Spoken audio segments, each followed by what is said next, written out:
আসসালামু আলাইকুম প্রিয় শিক্ষার্থী বন্ধুরা, মতিঝিল সরকারি বালিকা উচ্চ বিদ্যালয় কর্তৃক আয়োজিত অনলাইন ক্লাসে তোমাদের সবাইকে শুভেচ্ছা, অভিনন্দন।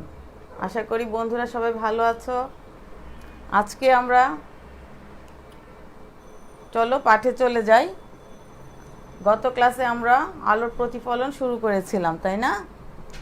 আলোর প্রতিফলনে দর্পণ পড়েছিলাম, সমতল দর্পণ নিয়ে পড়াশোনা করেছিলাম, মনে আছে তো সমতল দর্পণের কথা? আজকের পাঠে আমরা গোলীয় দর্পণ নিয়ে পড়াশোনা করব। বই আছে সবার সামনে, বই খাতা নিয়ে বসো সবাই, স্কেল পেন্সিল, কারণ আমাদের চিত্র আঁকতে হবে। আমি তোমাদের বলেছিলাম আলোর প্রতিটা সমস্যার সমাধান করতে হবে জ্যামিতিক পদ্ধতিতে, তাই না? যেহেতু জ্যামিতিক পদ্ধতিতে করতে হবে, তাই আমাদের স্কেল লাগবে, পেন্সিল লাগবে, তাই না? সবাই সব কিছু নিয়ে বসো, ইনস্ট্রুমেন্ট বক্সটা নিয়ে বসো, জ্যামিতির ইনস্ট্রুমেন্ট বক্সটা নিয়ে সবাই বসো, বই খাতা নিয়ে বসো। আজকে আমরা গোলীয় দর্পণ নিয়ে পড়াশোনা করব। গতদিন পড়েছিলাম সমতল দর্পণ।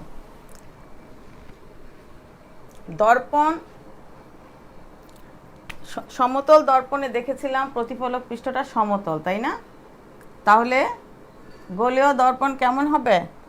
নিশ্চয়ই সমতল হবে না। গোলীয় দর্পণ আমরা কিভাবে তৈরি করি সেটা দেখি। একটা এরকম ফাঁপা গোলকের অংশ বিশেষ কেটে নিয়ে আমরা দর্পণ তৈরি করি।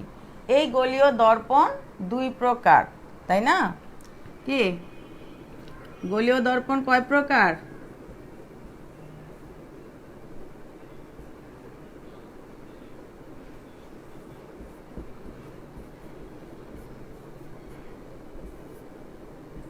এক হচ্ছে উত্তল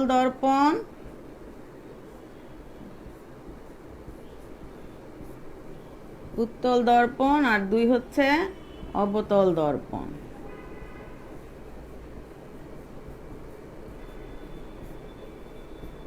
তাই না? তাহলে তোমরা তো চামচ দেখেছো, সবাই চকচকে ধাতব চামচ সামনে নিয়ে আমরা দেখেছি উল্টো পিঠে একরকম, তাই না? আমাদের প্রতিবিম্বটা দেখা যায়। আবার সোজা পিঠে একরকম, এরকম চামচের উল্টা পিঠে কীরকম দেখা যায়? নিজের চেহারাটা অনেক ছোট দেখা যায় না? আর এরকম কাছে থেকে বড় দেখা যায়, আবার দূরে নিলে আমাদের চেহারাটা উল্টে যায়, উল্টা বিম্ব। দেখেছো কখনো? না দেখে থাকলে দেখবা। তো এই গোলীয় দর্পণ, চামচের পৃষ্ঠটা একটা গোলীয় দর্পণ। এই যে গোলকের অংশ কেটে নিয়ে আমরা জাস্ট গোলকের বাইরের দিকটাকে যদি প্রতিফলক পৃষ্ঠ হিসেবে ব্যবহার করি, তাহলে ভিতরের অংশে কি করতে হবে? ধাতব প্রলেপ দিয়ে নিতে হবে, না? ধাতব প্রলেপ দিয়ে নিতে হবে, পাড়া লাগাতে হবে, আমরা বলি এটাকে। আর বাইরের পৃষ্ঠ, গোলকের বাইরের পৃষ্ঠটা হবে আমাদের প্রতিফলক পৃষ্ঠ, এটা, তাই না? বাইরের পৃষ্ঠটা, এটা হচ্ছে ভিতরের পৃষ্ঠ, আর বাইরের পৃষ্ঠটা হবে প্রতিফলক পৃষ্ঠ। সেটাকে আমরা বলবো উত্তল দর্পণ। আর যখন বাইরের পৃষ্ঠে আমরা পাড়া লাগাবো, ধাতব প্রলেপ দিয়ে আমরা ভিতরের পৃষ্ঠটাকে যখন আমরা প্রতিফলক পৃষ্ঠ হিসেবে ব্যবহার করব, তখন সেটাকে আমরা বলবো অবতল দর্পণ। ঠিক আছে? তাহলে গোলীয় দর্পণ কিভাবে তৈরি করব আমরা? একটা ফাঁপা গোলকের অংশ বিশেষ কেটে নিয়ে তার ভিতরের অংশে আমরা ধাতব প্রলেপ দিয়ে যদি বাইরের অংশটাকে আমরা প্রতিফলক পৃষ্ঠে ব্যবহার করি, তাহলে সেটা হবে এক ধরনের দর্পণ, সেটাকে আমরা বলি উত্তল দর্পণ। আর বাইরের অংশে ধাতব প্রলেপ দিয়ে যখন ভিতরের অংশটাকে আমরা প্রতিফলক পৃষ্ঠ হিসেবে ব্যবহার করব, তখন সেটাকে আমরা বলবো অবতল দর্পণ। এখন আসো দর্পণের বিভিন্ন অংশগুলো একটু নামকরণ করি আমরা, তাই না? যে গোলক থেকে কেটে নিয়েছিলাম আমরা, যে ফাঁপা গোলক থেকে আমরা কেটে নিয়েছিলাম অংশ, তার কেন্দ্রটাকে আমরা বলবো সেই দর্পণের কেন্দ্র, তাই না? সেই দর্পণের কেন্দ্র। সেটাকে আমরা বলি বক্রতার কেন্দ্র। আর দর্পণের ঠিক মধ্যবিন্দুটাকে আমরা বলি মেরু। কি বলি এটাকে? মেরু, দর্পণের মেরু। এই দর্পণের মেরু হচ্ছে এই যে দর্পণটা, এই যে অংশটা, তার অনেকগুলো বিন্দু আছে, তাই না? তার মধ্যে সবচেয়ে উঁচু যে বিন্দুটা উত্তল দর্পণের, সেটাই হবে মেরু, অর্থাৎ দর্পণের মধ্যবিন্দুটাই থাকে সবচেয়ে উঁচুতে। আর ঠিক তেমনি অবতল দর্পণের বেলা এখানে অজস্র বিন্দু আছে, সবচেয়ে নিচু যে বিন্দুটা সেটা কোথায় থাকবে? মিডলে, একদম মধ্যখানে, সেটাকে আমরা বলবো মেরু। তাহলে আমরা দেখলাম এই গোলীয় দর্পণের মধ্যবিন্দুটাকে মেরু বলছি, আর যে গোলক থেকে দর্পণ তৈরি করেছি সেই গোলকের কেন্দ্রটাকে আমরা বলছি বক্রতার কেন্দ্র। এই মেরু আর বক্রতার কেন্দ্র সংযোগকারী একটা রেখা যদি আমি অঙ্কন করি, তাহলে কি করলাম? মেরুকে আর কেন্দ্রকে সংযোগ করে দিয়ে আমরা একটা রেখা কল্পনা করে নিলাম। এটাকে বলা হয় অক্ষ, প্রধান অক্ষ দর্পণের। কি বলবো এটাকে আমরা? দর্পণের প্রধান অক্ষ। বাকি অংশগুলো আমরা একটু মুছে ফেলি। এখানে দুইটা দর্পণই আমি পাশাপাশি দেখাচ্ছি তোমাদেরকে, উত্তল এবং অবতল।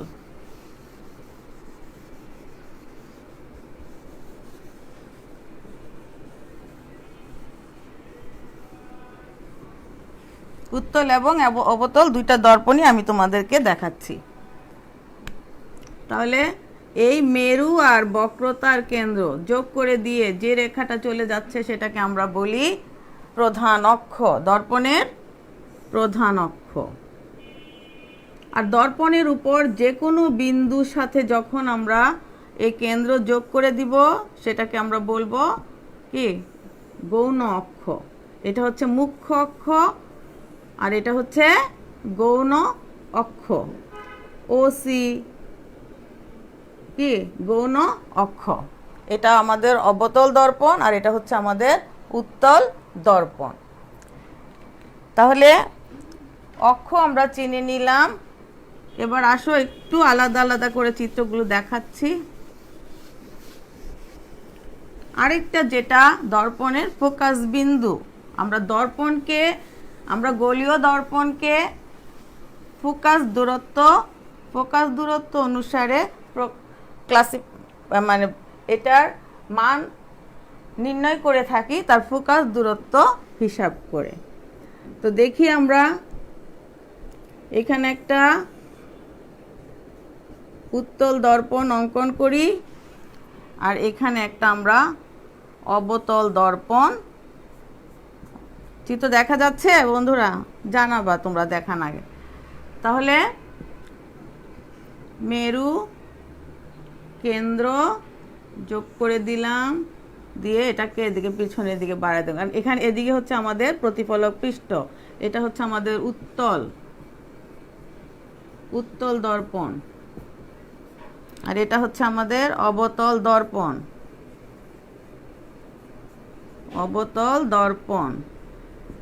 তাহলে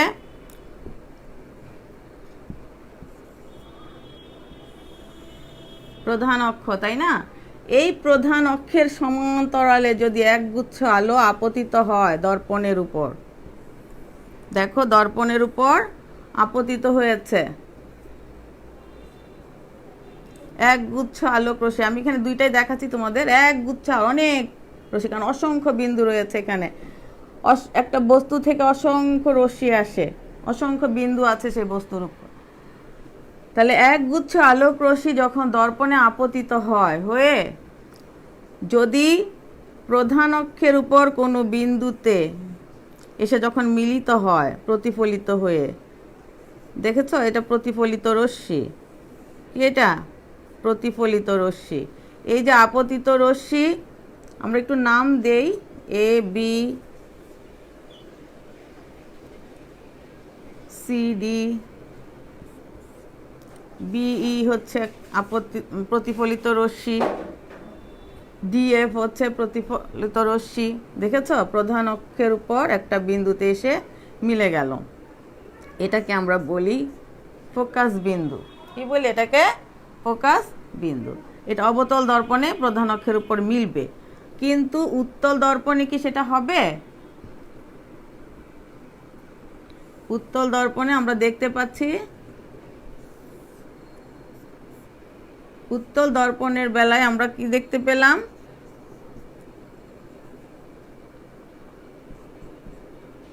এই যে বিই প্রতিফলিত রশ্মি, ডিএফ প্রতিফলিত রশ্মি, তারা কি মিলবে কখনো? এই যে ডিএফ প্রতিফলিত রশ্মি, বিই প্রতিফলিত রশ্মি, এই যে এ বি আপতিত হয়ে দেখো বি পথে প্রতিফলিত হলো, সি ডি আপতিত হয়ে ডিএফ পথে প্রতিফলিত হলো। এই প্রতিফলিত রশ্মিগুলো কি কখনো মিলবে? মিলবে না। তখন আমরা কি করি? পিছনের দিকে বাড়িয়ে দেই, একটা কাল্পনিক রেখা টেনে দেই। দেখা গেল প্রধান অক্ষের উপর একটা বিন্দুতে যে এই প্রতিফলিত রশ্মিগুলো মিলে গেল, তাই না? আমরা যখন বাড়িয়ে দিলাম, তাহলে উত্তল দর্পণে কি হয়? প্রধান অক্ষের উপর যে বিন্দু থেকে রশ্মিগুলো আসছে, প্রতিফলিত রশ্মিগুলো আসছে বলে মনে হয়, সেটাই হচ্ছে প্রধান ফোকাস। তাহলে এই ফোকাস বিন্দু আমরা কাকে বলবো? দর্পণে আপতিত প্রধান অক্ষের সমান্তরাল একগুচ্ছ আলোক রশ্মি প্রতিফলনের পর যখন কোন প্রধান অক্ষের উপর কোনো বিন্দুতে মিলিত হয়। কোন দর্পণের বেলায়? অবতল দর্পণের বেলায়। অথবা কোনো বিন্দু থেকে অপসৃত হচ্ছে বলে মনে হয়। কারা? প্রতিফলিত রশ্মিগুলো। প্রতিফলিত রশ্মিগুলো কোনো বিন্দু থেকে আসছে বলে মনে হয়, সেটা উত্তল দর্পণের বেলায়। সেই বিন্দুটাকে আমরা বলছি ফোকাস, প্রধান ফোকাস। এই ফোকাস আর মেরু মধ্যে যে দূরত্ব, ফোকাস আর মেরুর মধ্যে যে দূরত্ব, তাকে আমরা বলি ফোকাস দূরত্ব। কি বলি তাকে? ফোকাস দূরত্ব। তাহলে দর্পণের ফোকাস দূরত্ব কোনটা? এখানে দর্পণের ফোকাস দূরত্ব হচ্ছে পিএফ, তাই না? পিএফ হচ্ছে ফোকাস দূরত্ব। এটাকে আমরা স্মল এফ দিয়ে বুঝাই। আর ওপিটা কি? ওটা কি ছিল? কেন্দ্র, তাই না?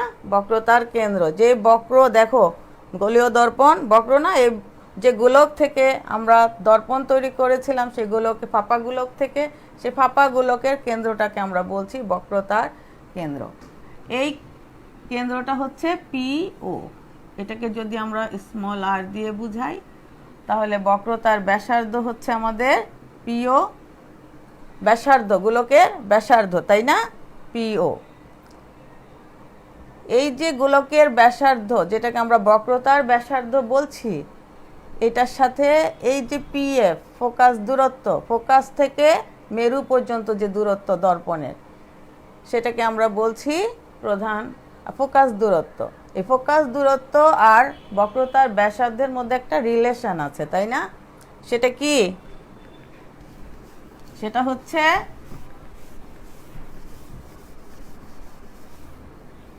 বক্রতার ব্যাসার্ধের অর্ধেক হচ্ছে ফোকাস দূরত্ব, তাই না? আসো আমরা একটু প্রমাণ করি। সবাই বই খাতার সামনে রাখো, একটু প্রমাণ করে দেখি আমরা তাদের রিলেশনটা। প্রথমে আমরা উত্তল দর্পণ এবং অবতল দর্পণ দুইটাই আঁকি আমরা, তাই না?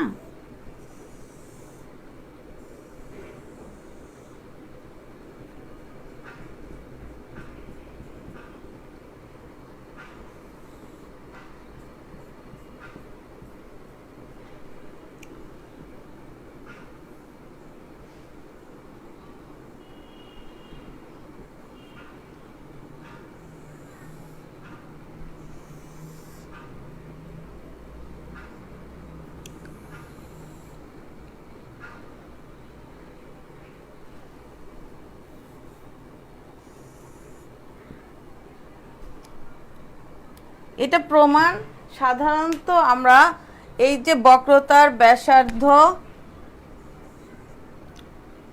বক্রতার ব্যাসার্ধ হচ্ছে অর্ধেক আর ফোকাস দূরত্বের, ফোকাস দূরত্ব হচ্ছে বক্রতার ব্যাসার্ধের অর্ধেক, হাফ অফ আর।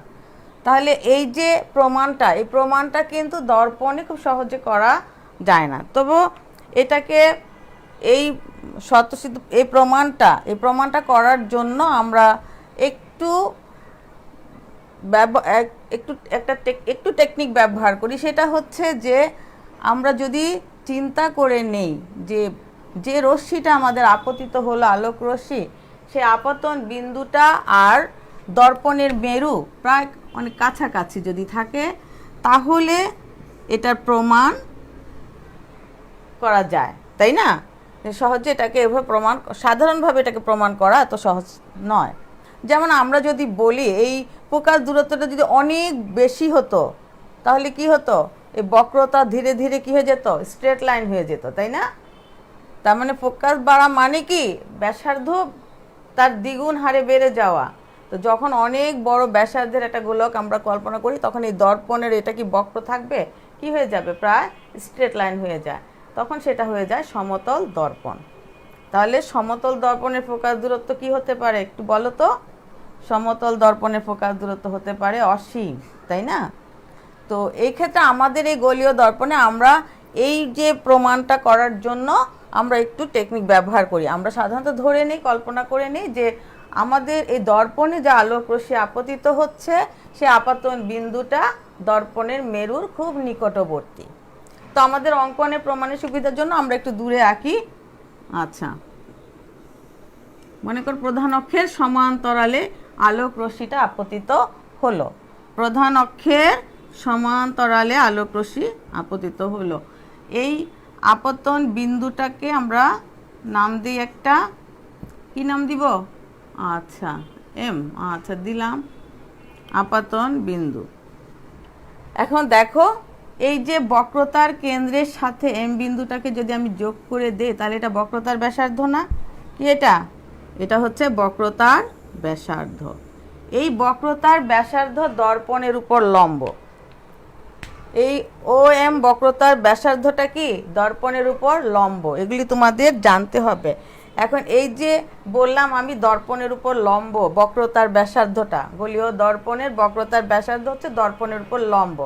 কেন লম্ব হয় এটা আমরা জানবো। আমরা যখন দশম শ্রেণীতে আমরা যখন বৃত্তের উপপাদ্য, স্পর্শক, ছেদক উপপাদ্যগুলি আমরা যখন পড়ব, তখন আমরা নিজেরাই জানতে পারবো। এখন আর আমরা সেখানে যাচ্ছি না, আমরা এখন জ্যামিতিতে যাচ্ছি না, আমরা আমাদের সাধারণ গণিতের জ্যামিতি বইতে দশম শ্রেণীতে আমরা জানবো যে কেন হয়। আচ্ছা, এই ও এমটা তোমরা শুধু জেনে রাখো যে দর্পণের উপর, পদার্থবিজ্ঞান ক্লাসে আমি এতটুকুই তোমার জানাচ্ছি যে দর্পণের উপর অভিলম্ব হচ্ছে গোলীয় দর্পণের উপর তার বক্রতার ব্যাসার্ধ। তাহলে এম বিন্দুতে ও এমটা হচ্ছে কি বক্রতার ব্যাসার্ধ, ও এমটা হচ্ছে লম্ব।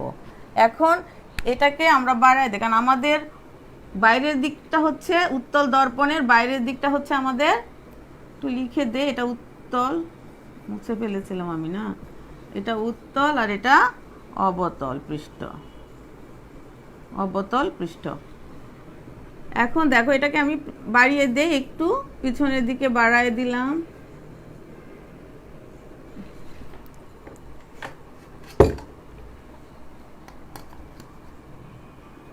স্কেল ব্যবহার করি,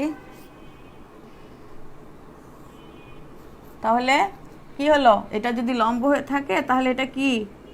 এটা হচ্ছে বলো, আপতিত রশ্মি অভিলম্বের সাথে যে কোণ তৈরি করে তাকে আমরা কি বলি? আপতন কোণ। এটাকে আই বলি আমরা, তাই না? আই বলি।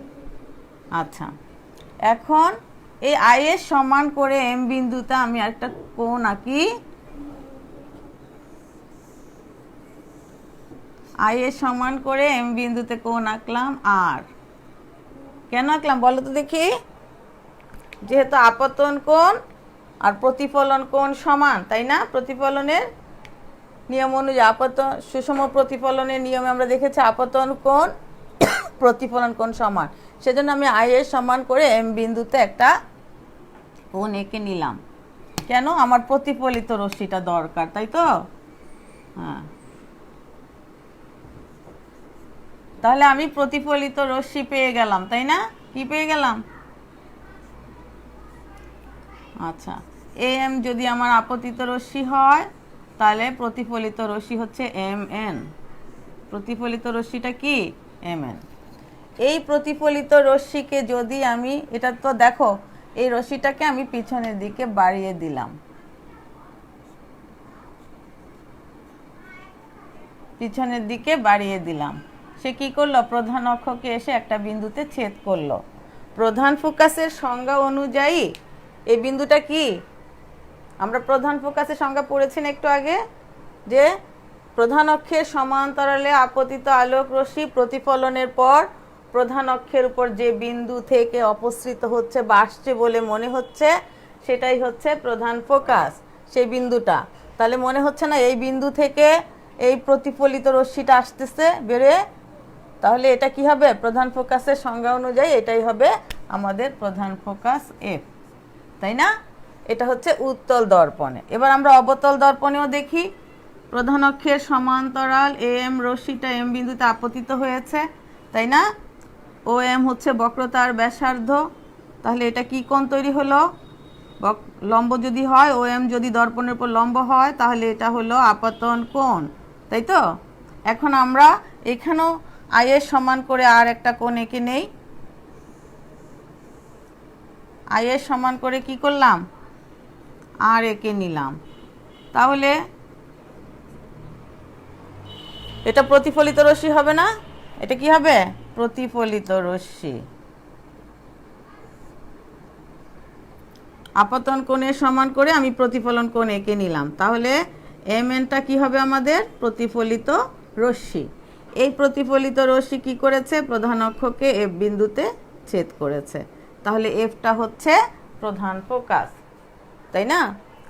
ফোকাস, প্রধান ফোকাসের সংজ্ঞা অনুযায়ী এফটা হচ্ছে ফোকাস বিন্দু। তাহলে পি এফটা হচ্ছে আমাদের ফোকাস দূরত্ব, আর এটা হচ্ছে আমাদের বক্রতার ব্যাসার্ধ। তাহলে আমাদের কি প্রমাণ করতে হবে এখানে? বলো। পি এফ ইকুয়াল হচ্ছে হাফ অফ পিও, তাই না? বা ওপি, যেটাই বলো তোমরা, এটা প্রমাণ করতে হবে। এখন প্রমাণের জন্য আসো দেখি আমরা। এটা ছিল আমাদের বক্রতার ব্যাসার্ধ, এটাকে আমরা বাড়িয়ে দিয়েছিলাম এদিকে, তাই না?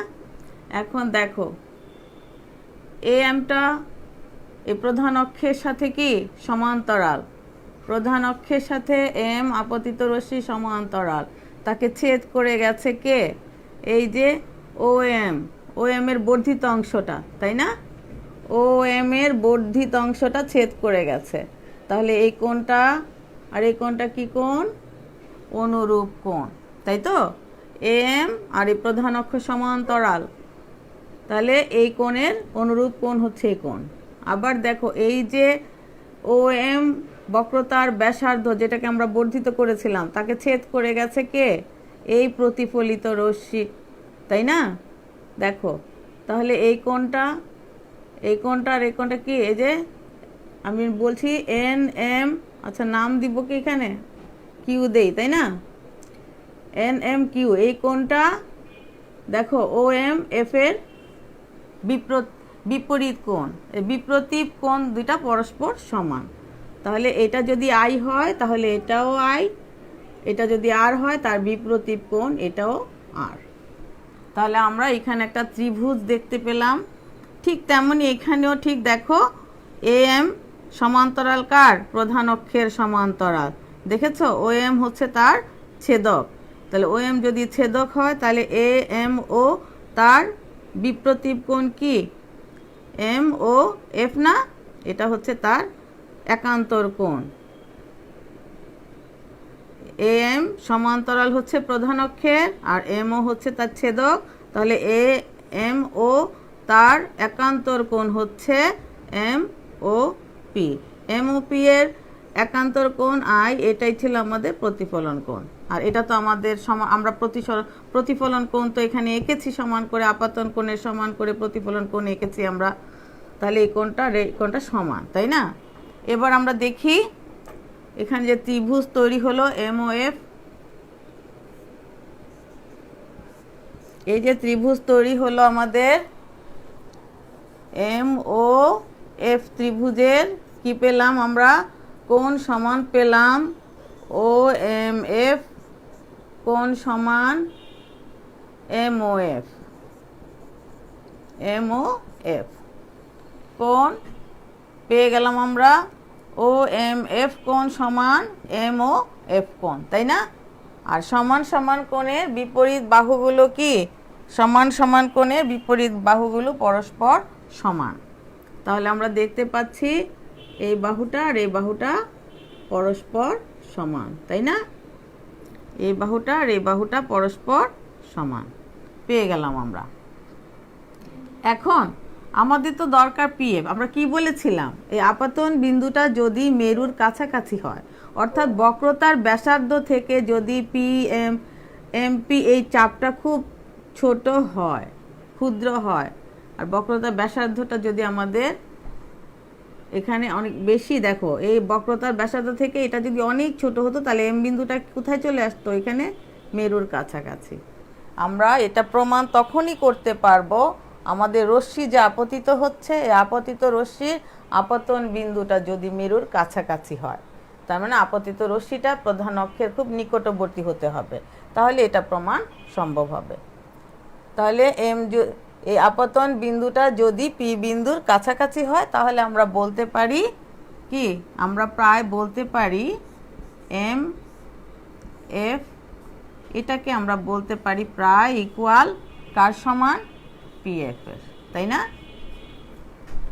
এম বিন্দুর আপাতন বিন্দুটা যদি আমাদের মেরু বিন্দুর কাছাকাছি একদম নিকটবর্তী হয়, তাহলে আমরা বলতে পারি M F R P F কি? প্রায় সমান। তাহলে পি এফ সমান কি হবে আমাদের?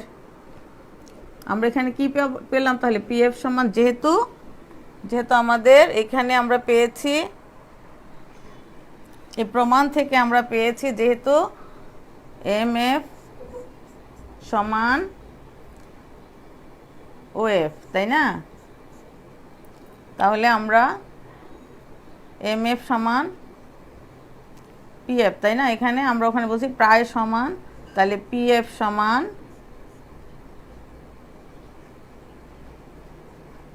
ও এফ পেলাম, তাই না? তাহলে পি এফ সমান ও এফ যদি হয়, তাহলে এফটা কি হবে?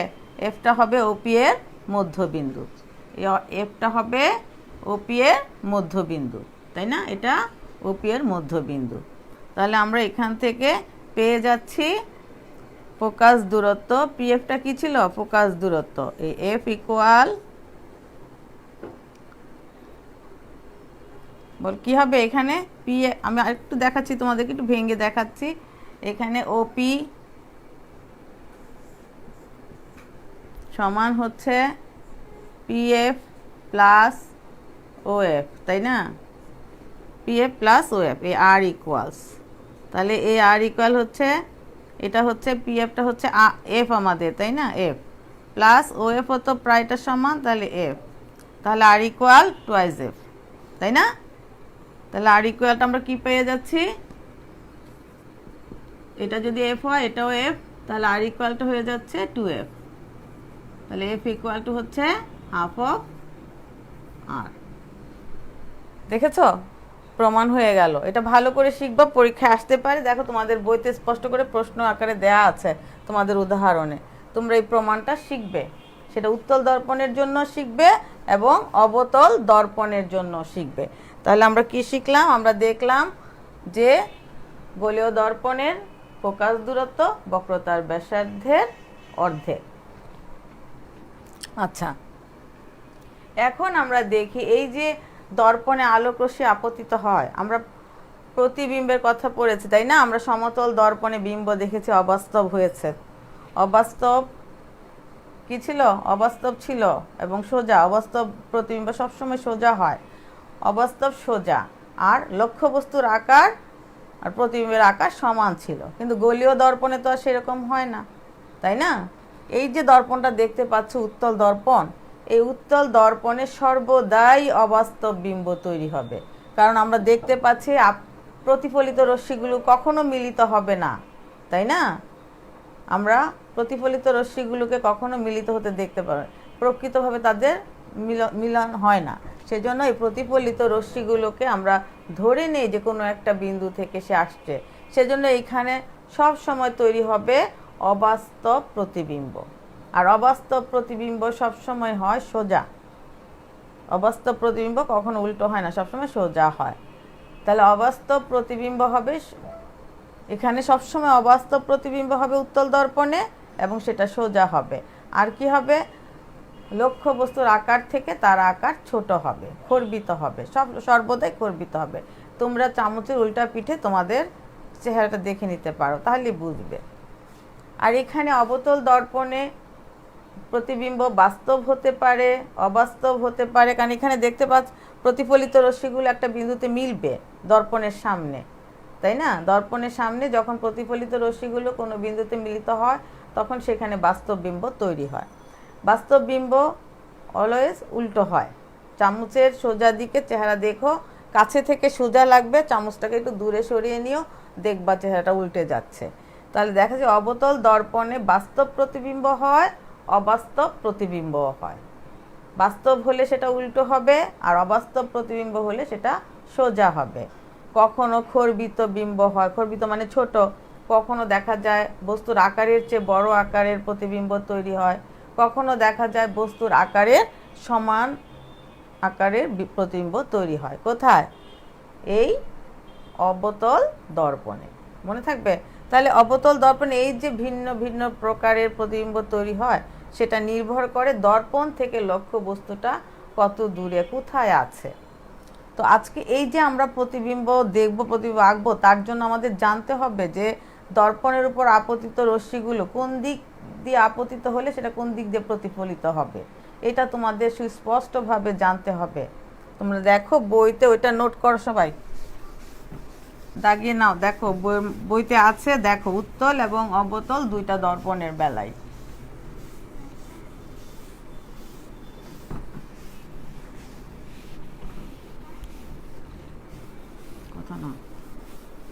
উত্তল এবং অবতল দুইটা দর্পণের জন্যই আমরা একটু দেখি রশ্মিগুলো যখন আপতিত হয় তখন কোন দিক দিয়ে যায়, তাই না? আচ্ছা, দুইটা দর্পণই আমরা আঁকি এখানে।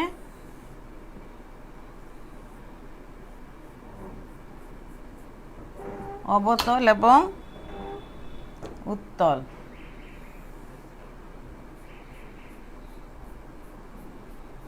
দুইটা দর্পণই আমরা এঁকে নিলাম এখানে। প্রধান অক্ষ, তাই না?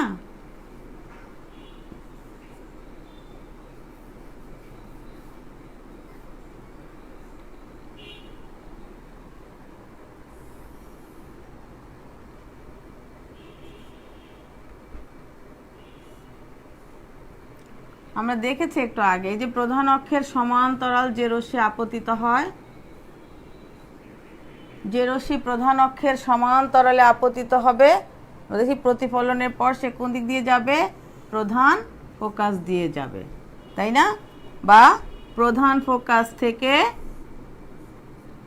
ফোকাস থেকে আসছে বলে মনে হবে। দেখেছ? তাহলে আমরা কি দেখলাম, গোলীয় দর্পণে প্রধান অক্ষের সমান্তরালে যে রশ্মি, যে আলোক রশ্মি দর্পণে আপতিত হবে, প্রতিফলনের পর সেই রশ্মি কোন দিক দিয়ে যাবে, প্রধান ফোকাস দিয়ে যাবে।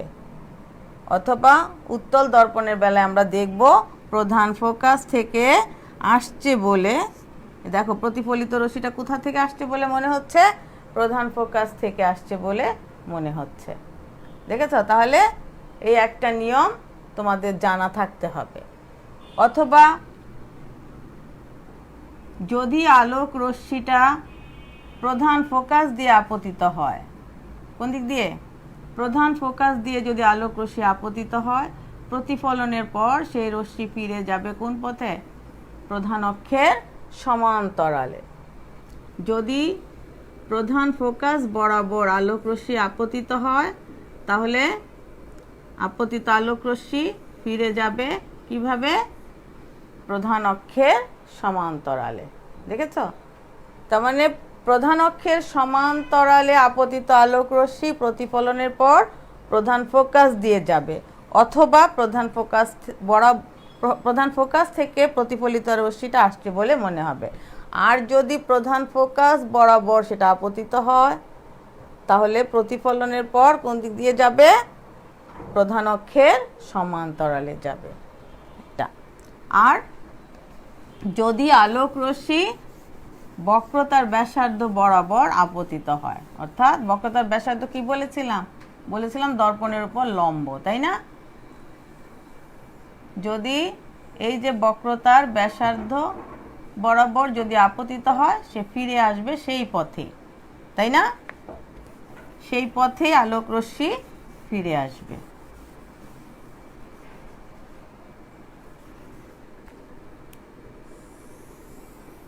তার মানে আলোক রশ্মি এখানে আপতিত হয়েছে, দেখো কিভাবে আপতিত হয়েছে? বক্রতার ব্যাসার্ধ বরাবর আলোক রশ্মি আপতিত হয়েছে, তাই না? প্রতিফলিত হয়ে ফিরে যাবে সেই পথেই। তাহলে এই যে 3টা নিয়ম আমরা জানলাম, তাই না?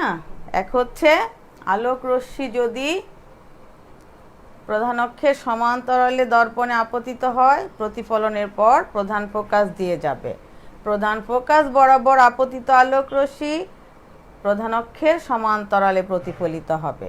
আর বক্রতার ব্যাসার্ধ বরাবর আপতিত রশ্মি সেই পথেই ফিরে যাবে, প্রতিফলিত হয়ে ফিরে যাবে। এই নিয়মগুলো আমাদের জানা থাকতে হবে। যদি আমরা এই নিয়মগুলো না জানি তাহলে আমাদের চিত্র আঁকা যাবে না। আমরা প্রতিবিম্ব কোথায় প্রতিবিম্ব তৈরি হলো এগুলো আমরা ভালো করে আঁকতে পারবো না। আচ্ছা, এবার আসো দেখি, আমরা বলেছিলাম যে উত্তল দর্পণে সর্বদাই কি হয়? উত্তল দর্পণে সর্বদাই অবাস্তব প্রতিবিম্ব তৈরি হয়, তাই না? এবং সেটা তো অবশ্যই সোজা হবে এবং আকার কেমন হবে? লক্ষ্য বস্তুর চেয়ে ছোট, খর্বিত, তাই না? আমরা দেখি, দেখো আমরা চিত্রটা আঁকতেছি। একটা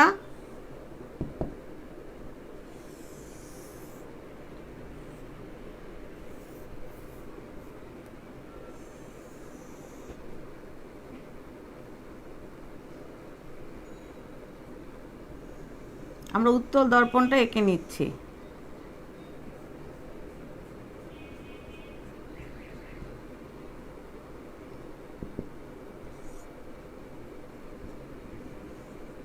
উত্তল দর্পণে বিম্ব কেমন হয় আমরা একটু দেখি।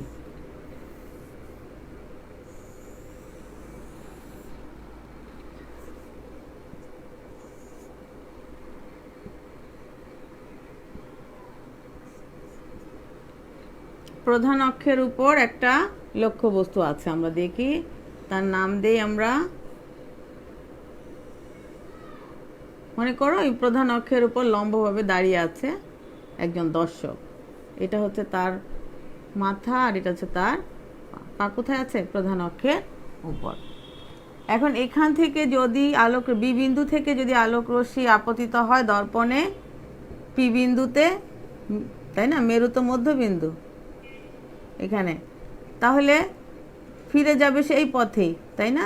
তাহলে বি বিন্দুর প্রতিবিম্বটা কোথায় তৈরি হবে?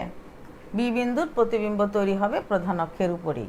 তার মানে তার পায়ের প্রতিবিম্বটা, যেখানে তার পা আছে সেই রেখার উপরই তার পায়ের প্রতিবিম্ব থাকবে। এবার শীর্ষবিন্দু থেকে আলোক রশ্মি দেখি আমরা। একটা আলোক রশ্মি আপতিত হয়েছিল, আমরা দেখি এই যে বক্রতার ব্যাসার্ধ, আমরা ও এর সাথে এটাকে যোগ করে দিব। স্কেল দিয়ে একে দেখাই তোমাদেরকে। স্কেলটা কোথায় গেল?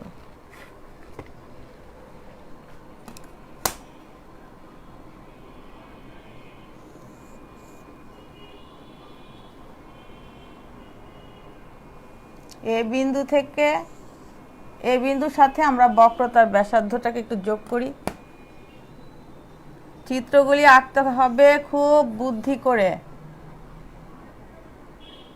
কারণ প্রত্যেকটাই জ্যামিতিক চিত্র এবং তার প্রমাণ। দেখো, তাহলে এ থেকে একটা আলোক রশ্মি দর্পণে আপতিত হয়েছে এম বিন্দুতে, এ এম আপতিত রশ্মিটা দেখো কি বক্রতার ব্যাসার্ধ বরাবর না, দেখেছ?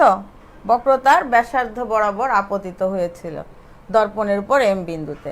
তাহলে ফিরে যাবে সে কোন পথে? এম এ পথেই ফিরে যাবে। তাহলে একটা প্রতিফলিত রশ্মি আমরা পেয়ে গেলাম এম এ। এম আপতিত রশ্মি, প্রতিফলিত রশ্মি এম এ। কারণ এ এম আপতিত রশ্মিটা বক্রতার ব্যাসার্ধ বরাবর আপতিত হয়েছিল। আমরা একটু আগে দেখেছি বক্রতার ব্যাসার্ধ বরাবর যে রশ্মি আপতিত হয়, প্রতিফলনের পর সেই রশ্মি সেই পথেই ফিরে যায়।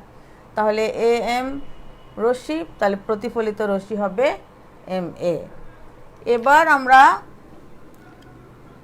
এ বিন্দু থেকে সমান্তরাল, প্রধান অক্ষের সমান্তরাল একটা রশ্মি পেলি।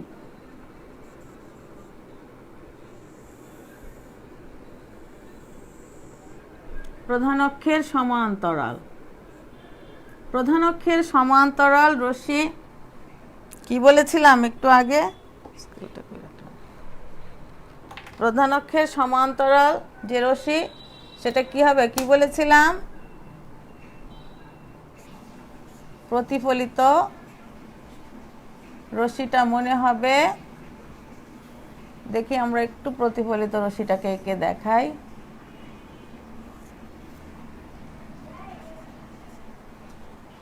এন বিন্দুতে যদি আপতিত হয়, এন এন এ এন আপতিত রশ্মি প্রতিফলিত হয়ে যাবে। দেখো কোন পথে প্রতিফলিত হলো, কি নাম দিব? এন কিউ নাম দেই, তাই না? তাহলে আমাদের প্রতিফলিত রশ্মিটা হচ্ছে এন কিউ, দেখেছ?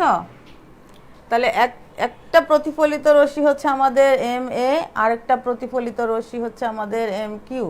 এই দুইটা রশ্মি কখনো মিলবে না। আমরা দেখো একটু আগে আমরা দেখেছি যে উত্তল দর্পণে প্রধান অক্ষের সমান্তরালে আপতিত আলোক রশ্মি প্রতিফলনের পর মনে হয় যেন প্রধান অক্ষের উপর প্রধান ফোকাস থেকে সেই রশ্মিটা আসছে বলে মনে হয়, তাই না?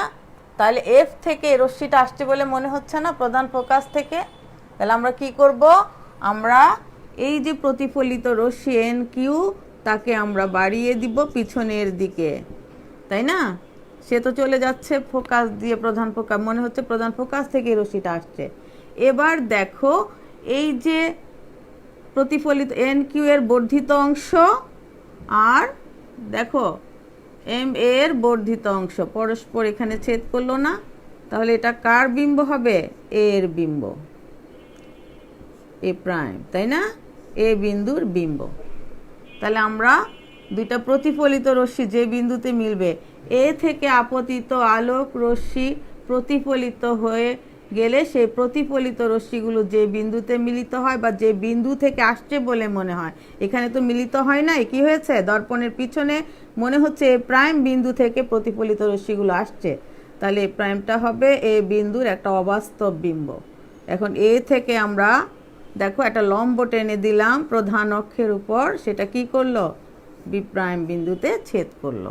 একটু আগে বলেছিলাম বি বিম্ব ওই প্রধান অক্ষের উপরই তৈরি হয়েছে।